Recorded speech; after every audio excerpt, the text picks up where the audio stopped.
6 people are confirmed dead after a helicopter crashes into the Hudson River in New York City.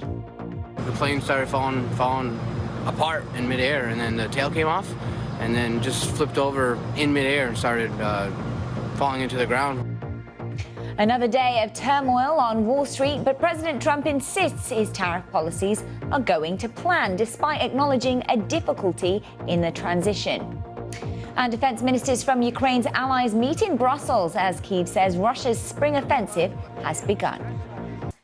Rescue workers in the Dominican Republic ended search for survivors of a nightclub roof collapse. Officials say that 218 bodies have now been recovered from the Jet Set club in Santo Domingo. The roof came down in the early hours of Tuesday during a concert by a well-known singer, Ruby Perez. He was amongst those killed. It's the Caribbean country's worst disaster in decades. The influencer Andrew Tate has been accused of putting a gun in a woman's face in court documents seen by the BBC. 4 women are suing Andrew Tate, who calls himself a misogynist, in the High Court, accusing him of a rape or assault.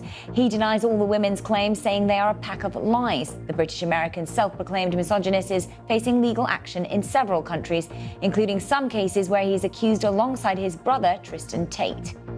The Italian luxury fashion brand Prada has agreed to buy its smaller rival Versace for $1.4 billion.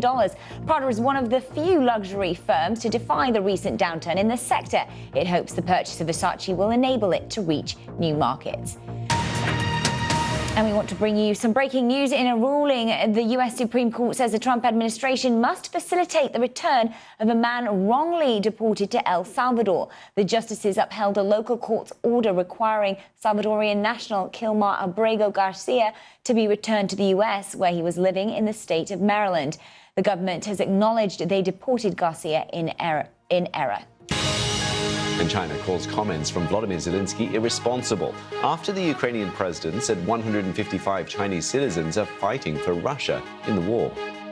BBC News has been told that talks between government officials and the Chinese owners of British Steel in Scunthorpe are yet to reach a resolution and are likely to continue on Friday.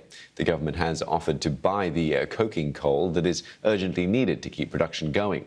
The GMB union has said it was exceptionally concerned that the offer hadn't been snapped up.